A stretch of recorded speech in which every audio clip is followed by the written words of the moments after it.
yung mga point na yun, sobrang nakakagulat na nangyayari pala yun ulit na hindi mo inaasahan.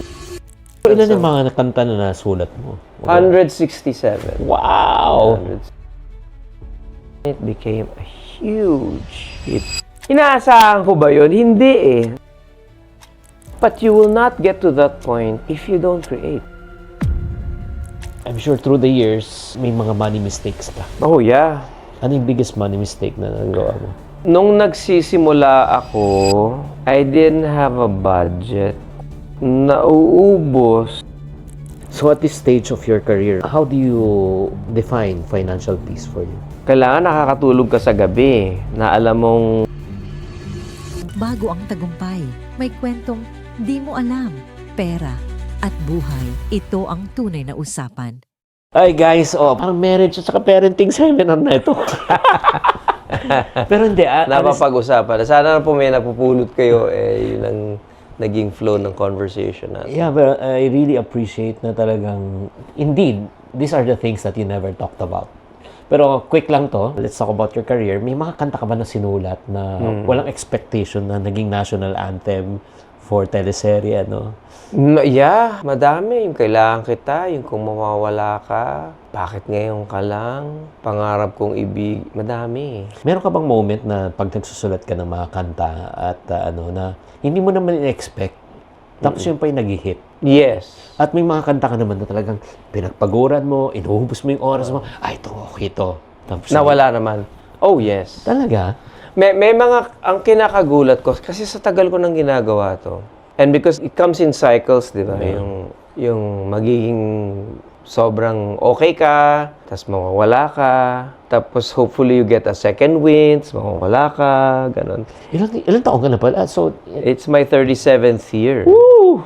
So for you to be able to go through all those years, and like we were talking about weathering the storm, it really has ups and downs. And in my 37th year, bro, may mga biglang sumikat ulit yung Nandito Ako, yung kanta ko na Ikaw Sana. Those two specific songs. Kasi nag-viral. There's this young singer, songwriter, his name is Rob Daniel. He sang those two songs of mine kasi there was a tribute to me last year by Wish FM. And he sang it so well. Nag-viral siya. So, yung mga sobrang bata ngayon, dahil hindi naman wala siyang Spotify nun, they started downloading my songs. And sumikat siya ulit. So, yung mga point na yun, sobrang nakakagulat na nangyayari pala yun ulit na hindi mo inaasahan. Kasi sa ngayon, hindi naman ako tumitigil sa paggawa ng kanta. I still write. Talaga? Like, I'm still releasing songs. I'm sure you're not unaware because di naman siya pumapalo ng... Yun nga eh. Basta, nagre-release lang ako. Release lang ng release ng release. So, ng ilan song. yung mga kanta na nasulat mo? 167. Wow! 167. Parang sa libro ko lang yan eh. I have 18 books already. Ganon din. May mga iba hindi nag-hit. May mga iba. Yeah. Ganon din siya. Ang mindset ko, this is a creative process which I enjoy. Yeah. I'd like to share. Tapos ito pa, ang aking mentality is if you feel that you've put out everything in that creative work, kahit ibaon mo yan sa lupa, one day lalabas ang kinang niyan eh. It will be discovered and rediscovered. Wow. Even at that time, hindi pa siya ripe. And proof of that is the music that has... I'll give you an example. For example, Bakit Ngayon Ka Lang? When I first released Bakit Ngayon Ka Lang, it wasn't a hit. It was only a hit when it was sung by Freestyle and Pops Fernandez. Bakit nangyari yun? Kasi si Pops, gustong-gusto niya yung kanta. So pag nag-show siya, gumawa siya ng arrangement na boy-girl, na may segunda. Siya yun eh. Siya yung gumawa nun eh. Na ang nag-areglo nun si Babsy Molina. Pinakanta niya ngayon sa Freestyle. And it became a huge hit. Na ngayon kinakanta ng mga bidyoke, di ba?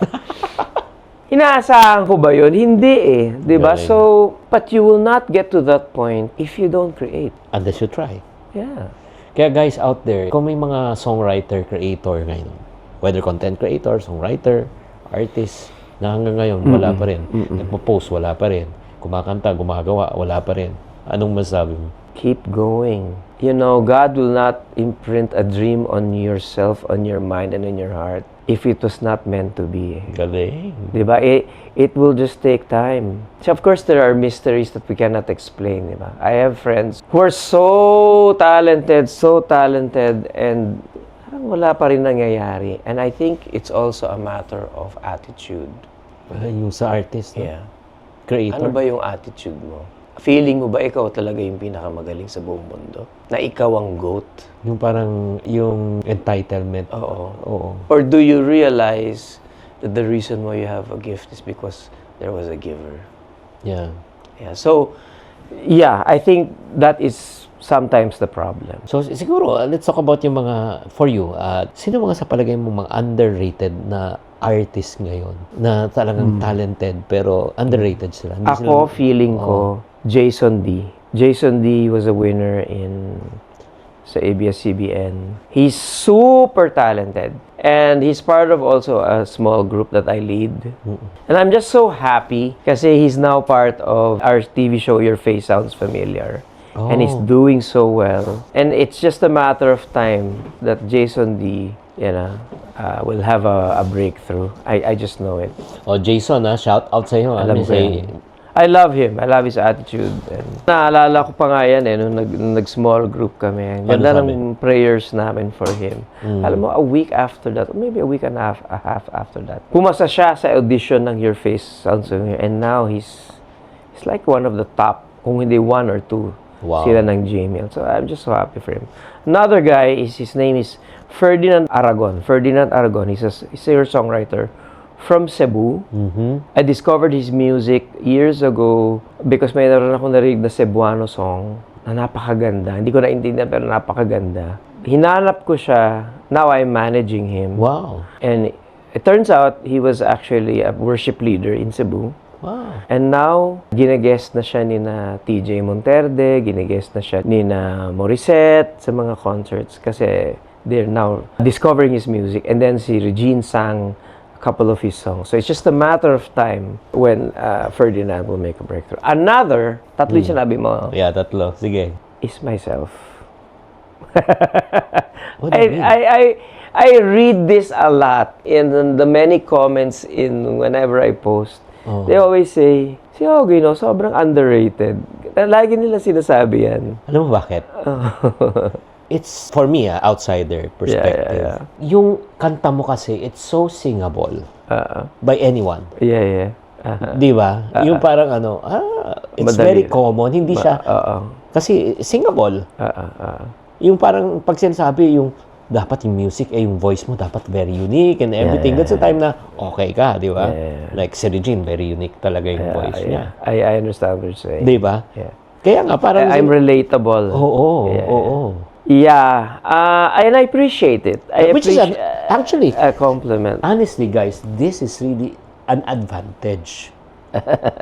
Kasi imagine mo, ako nakakanta ko yung kanta ni Ogie. So, from pagiging fan ako ni Ogie Alcacen. So, ngayon, ito naman, nakagawa ka ng mga TVs, movies. Ano yung hindi alam ng tao about your, I'm gonna say, bubblegum years? Bubblegum years? Well, I was there from 1995 to 2014. Grabe. So, 19 years. Alam mo, nung nagsisimula kami ni Bitoy, napakaliit ng sweldo namin.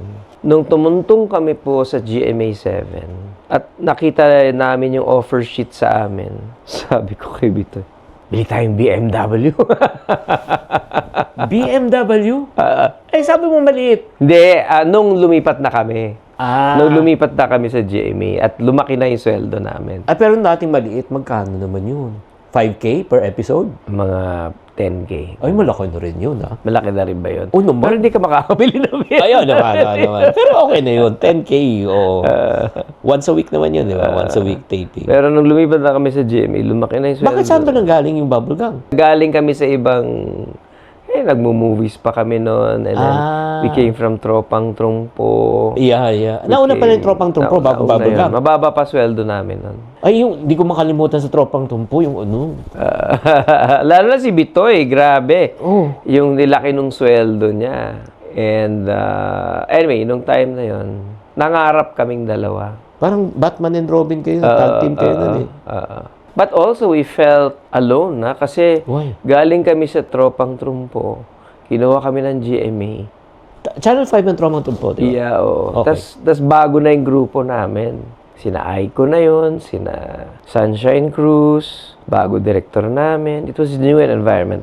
We had to start from scratch again. So it was a very difficult period, but tsaga lang. Alam mo, memorable para sa akin. I don't know, pakitype lang sa comment section kung anong memorable episode ng Bubble Gang. Ay, grabe. Classic yun talaga. Nung nag-diaper sila. Grabe yun. Sa dami, hindi ko na maalala pero I think... Parang sabi ko, ang hirap kumita ng pera.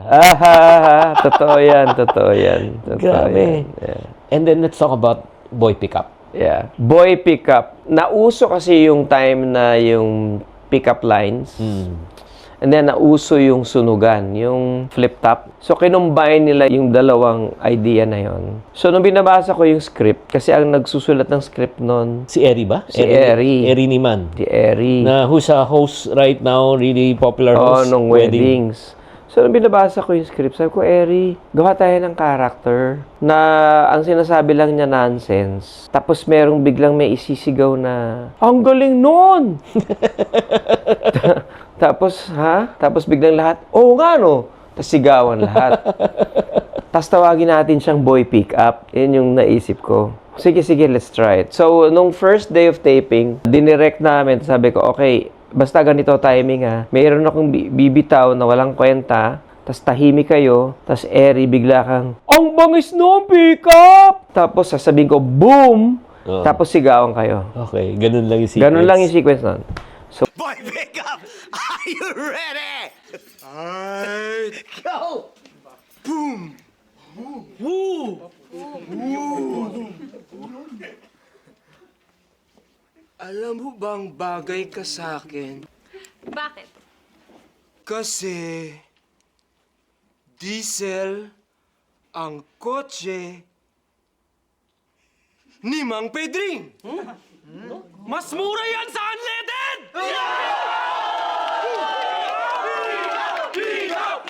We took it. Boom! Walang reaction eh. Yung mga cameraman parang, ano yun? Ano yung ginawa nyo? So, inere, nung Monday, Okay. grabe yung reaction. Alam mo yung nung araw, di ba? Yung reaction ng mga nanonood. Ang ganda nun! Grabe! Tapos, sa Twitter nung araw, kaya lumago siya. Okay. Kung baga, for lack of, parang nagustuhan ng tao yung ginagago sila. Sorry for the term. Yung ganon. Na naging, parang yung mga kabataan ngayon, gusto-gusto nila yung ganong humor. Hindi, alam mo na buhay ngayon. Na nabuhay, oo. Sa sa TikTok, sa Yeah, it's again Yeah. resurfacing. Yeah. So, I remember meron yung movie namin, yung nasa bus ako eh. Tapos, yung pangalan ng bus, Super Lines. Na pag binasa mo, super linis, di ba? Super linis. So, umadlib ako. Sabi ko, Sa boy pick up mo ginamit. Oo, sabi ko, Moy. Si Moy pala ako. Moy. Sasabihin ko, gusto ko tong bus mo. Ang linis. Tapos sasabihin ko, super linis. Basta yun yung punchline pack. Kaya pala ang bus ninyo, walang dumi. Bakit? Super linis. Super linis? Super lines! Nung time na yun, di magets ng mga tao eh. So, ngayon yung mga bata, pag dumadaan, super linis! Mga ganun sila. Ay, Saan ang gagaling, hindi ko alam bro. But I think humor is really... Alam mo, minsan nga nag-iisip ako. Nung panahon kaya ni Jesus Christ, nagjo-joke kaya siya? Diba? Yung papatawa kaya siya, tapos sina James at sina Peter, kakatawa talaga si Jesus. I don't know. Yeah. Pala isipan sa akin yun eh. But I really think that humor, since it's joy, really is coming from a good place. So, ito lang siguro, curious lang ako. You've been working with Bitoy. Bitoy is a gifted person. Oh, yes. Genius. Sobra. Ano pangalan niya talaga? Michael Beethoven. V. As Beethoven. Beethoven. Ano yung sikreto nyo, honestly, for so many years? Yung chemistry nyo? We love each other. Ang bahay namin, literally, 2 bahay apart. Kumpare ko siyang buo. Although hindi naman kami nagkikita araw-araw. Minsan lang, di ba? Minsan lang. I will say right now, two house apart right now, you're saying Yeah, right now. hindi ba kami nagkikita araw-araw? Oo nga. Pero pag nagkita kayo, nandun pa rin. Oo, di ba? or sasabihin ko lang, daan kayo, may pakain dito sa bahay. Dadaan yun. Kwentuhan na, wala nang patid yun. Or kung sa bahay naman nila, may birthday ni ganito, ganyan. And then, genuine respect. Oo, at saka hindi kayo nagsasapawan eh. Yeah. Ano kasi siya eh. Alam mo yung Yaya and Angelina, hindi ko lang kung naaalala mo yun. Yung Yaya siya, tapos ako yung bata babae. Oo. Such a loser. Oo. For me, that was a testament to our chemistry. Kasi nung sinulat yung script na yon, naging pelikula rin yun eh, Yaya and Angelina. Nung sinulat yung script na yon, alam mo na kagad na siya yung Yaya. At ako yung spoiled brat. Pangit naman ko ikaw, Yaya. And nung shoot na namin, tas yung you're such a loser, wala yun sa script eh. Bigla ko na lang ginawa yun. Tapos yung malambing siyang yayas, kahit inaapi ko siya. Hindi ko, ano yun eh, hindi mo yung pwede invento yun. It was a genuine respect for each other. If you watch the movie, kung papanorin niyo po yung movie ngayon, nakikita niyo. Parang totoong yaya ko talaga siya. Parang ako si Angelina. At parang siya na talaga nagpakayaya talaga. Oo. Well, I met si Bitoy, si Michael V. during the time when I was also in the movies. Talagang sobra akong fan ni Michael V. Ako rin talaga. naman. Ako rin naman. Oo. Para sa akin, Lodi siya. So, Michael V, if you're watching this, I just want to express na talagang hangang-hanga talaga ako sa talent mo. So, right now, Ogie, let's talk about finance naman. Short lang to. I'm sure through the years, may mga money mistakes ka. Oh, yeah. Ano yung biggest money mistake na nagawa mo? Nung nagsisimula ako, I didn't have a budget. Kumikita lang ako. Tapos, nauubos kasi wala akong budget. So, ibig sabihin po noon, I was living beyond my means, 'di ba? So, importante po talaga 'yun eh, yung may budget ka at hindi ka lumalagpas doon. Napakasimpleng isipin, 'di ba? Napakasimple, na madalas hindi natin ginagawa. I think it was the fact that nung kumikita na ako, alam mo yung one day millionaire ka? Parang yung libro mo. Bili akong kotse. Shopping na, pulubi later. Ganon. So I had to change all of that. Wow. And it starts with having a budget. Wow, that's and great. not living beyond your means. So. Okay, guys, I always say, if you're following me, it's not how much money you make, it's how much money you keep. So, next naman, how do you balance naman generosity? Whether you like it or not, syempre, meron tayong mga kinatawag na kaibigan at kamag-anak incorporated na minsan nalapit sa inyong mag-asawa. Madalas, madami. Kaya nga, how do you handle this? I'm glad you asked that kasi minsan burden yan sa akin. And may mga kumbaga may mga suki ka. Na, uy, kumusta ka na, bro? Iba-ibang story, diba? Tapos alam mo na yung susunod nun, diba? So, I measure it by first, magkano yung hinihiram sa'yo. So, kung ang hinihiram sa'yo 100,000, gagawin mo na lang 50,000 o 25,000. My rule is, I will lend him something not to that amount, something that I can Afford to lose. pero hindi ko na yun sisingilin sa kanya. That's, I think, what I do. Yung mga paulit-ulit na lang, na feeling ko, teka muna, parang ginagatasan na ako nito. Okay. And some of these people are godly people. You know? Then you wonder, ano ang ginagawa mo sa finances mo? Those times, I really, really pray about it. And I ask for the discernment and the guidance of the Holy Spirit. Talaga bang nangangailangan tong taong to? O luma-lifestyle lang, no? Hindi ko alam eh. I'm not with them every day. Yun pinagdadasal ko talaga. Ganun pa rin. Kung ano yung maliit lang yung bibigay ko. Okay. At hindi ko na yun hihingiin pa. So at this stage of your career right now in your life, how do you define financial peace for you? Kailangan nakakatulog ka sa gabi na alam mong sa susunod na 6 na buwan, okay ka pa eh. 'Di ba? Yung projection mo sa pangyayari, hindi yung, maiipit tayo next month. I think you need to be aware and really be present, with your financial situation. Most especially if you're earning a lot. Kasi nagkakaroon ng illusion yan. Yeah. So when you're earning a lot, you really have to know the financial picture. Have a spreadsheet. Diba? Of what's coming in and what's going out. Because if you don't have that, wala kang monitoring ng pangyayari. Parang negosyo yan, di ba? Asan yung, natin, yung cash flow natin? Asan yung... Like, pag kami nagpo-produce ng concert, bigyan mo muna ako ng PNL, di ba? Profits and loss. Tingnan natin, kikita ba tayo sa ganito? Anong projection mo dyan? Gagawin natin. Pagkatapos, sa liquidation, makikita mo, bakit ka papasok sa isang negosyo na yung PNL, talo ka? Tama. Diba? And then sa liquidation, nakita, good. So, what you saw from the financial picture from the projection and the PNL to the actual liquidation made sense. And the household, you should always treat it like a business. Yeah. Because there are inflows and outflows. Mismong sweldo ng mga tao, na may mga nangutang, yung mga ganyang bagay, it matters. And you cannot not pay attention. Sino humahawak ng pera sa inyo? Ikaw o si Ako. Mrs.? Okay. Ikaw ang mas gifted when it comes to finances. Alam ko naman na usually ang babae, no? Yeah. But my wife, we agreed na ako na lang. Okay. I have a secretary, an EA. She runs the check payments and the bills and everything else. But I have to monitor all of that. Yeah. Ano yung biggest fear mo naman pagdating sa pera? Wala. Wow. That's good. I think it's also because I know that I have an abundant source of, which is God. I know that He will always provide. Wow. Parang ganun yung mindset ko. Galing.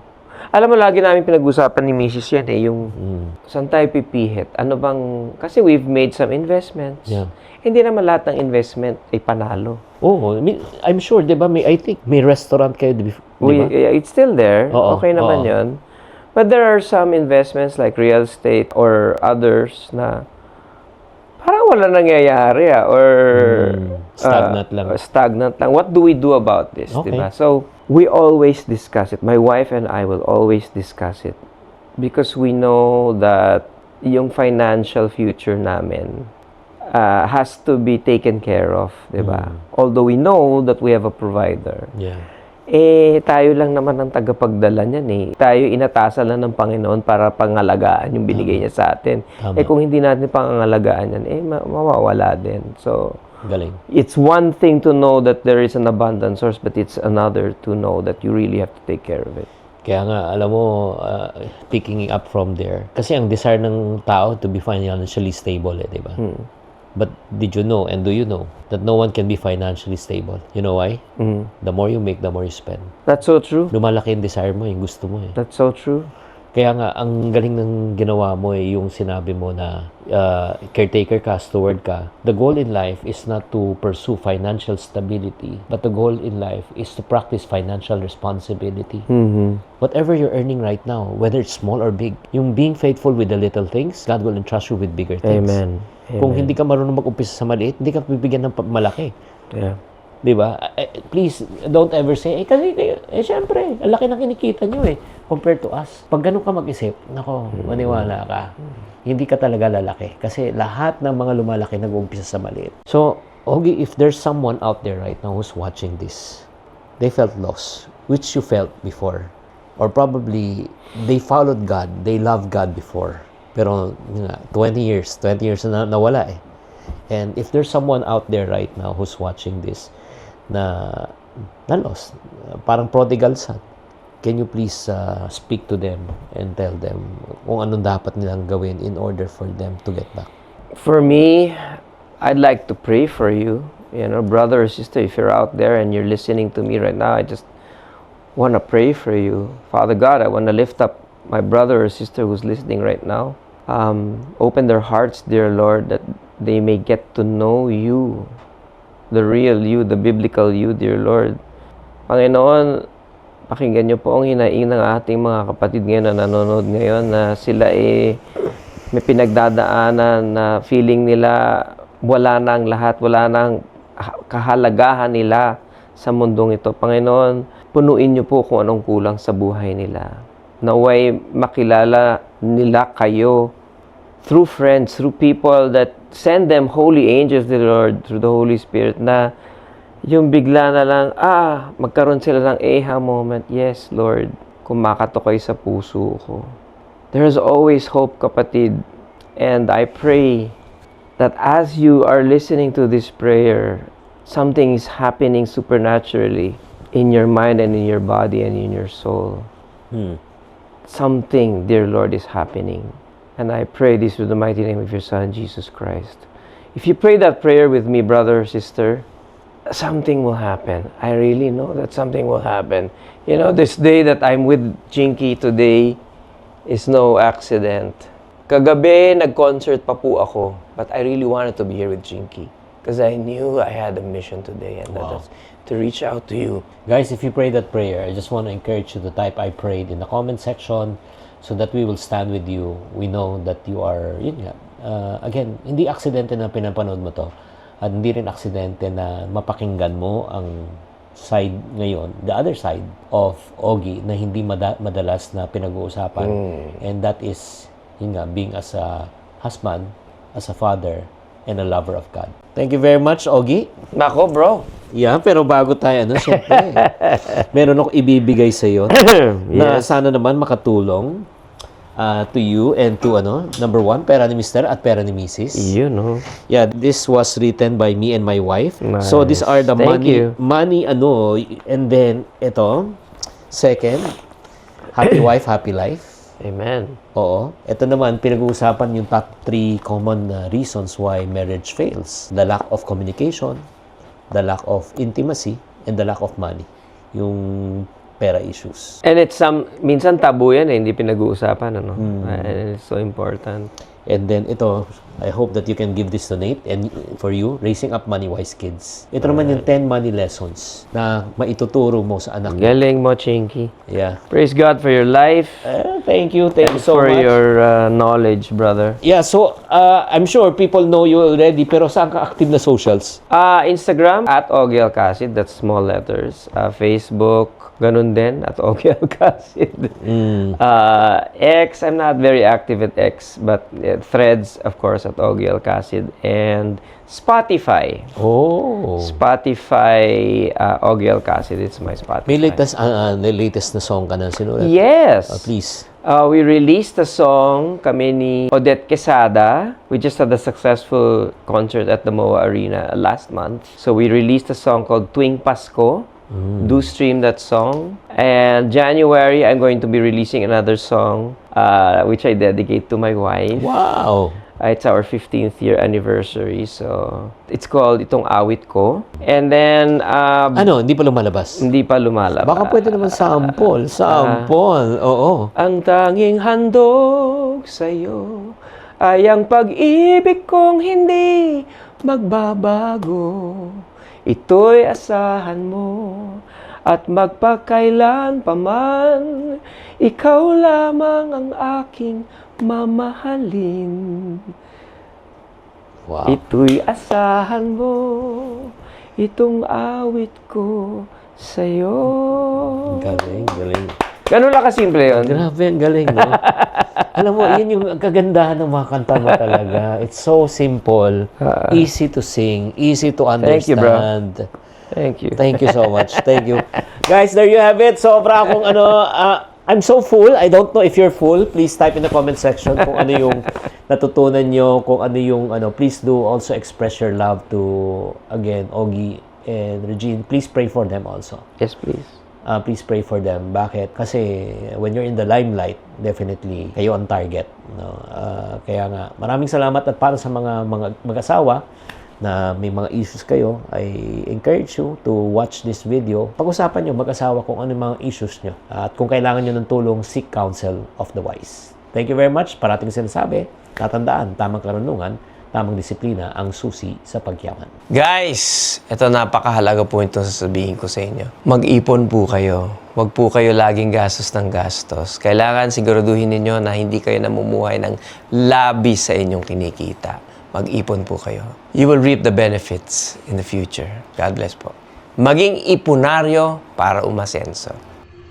Can you share with us yung mga painful journey niyo? Ano yung mga pagkakamali na ginawa niyo that cost you money?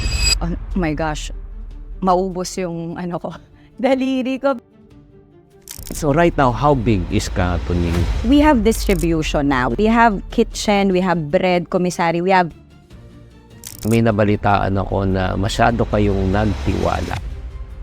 Dahil sa matinding pagtitiwala, anong nangyari? we were abused of too much trust. Malaki yung nakuha sa amin. Chinky Tan, with over 6 million Facebook followers, 2.8 million YouTube subscribers, and 2.4 million TikTok fans, is now all out to share with you the most practical, simplest path to lasting wealth.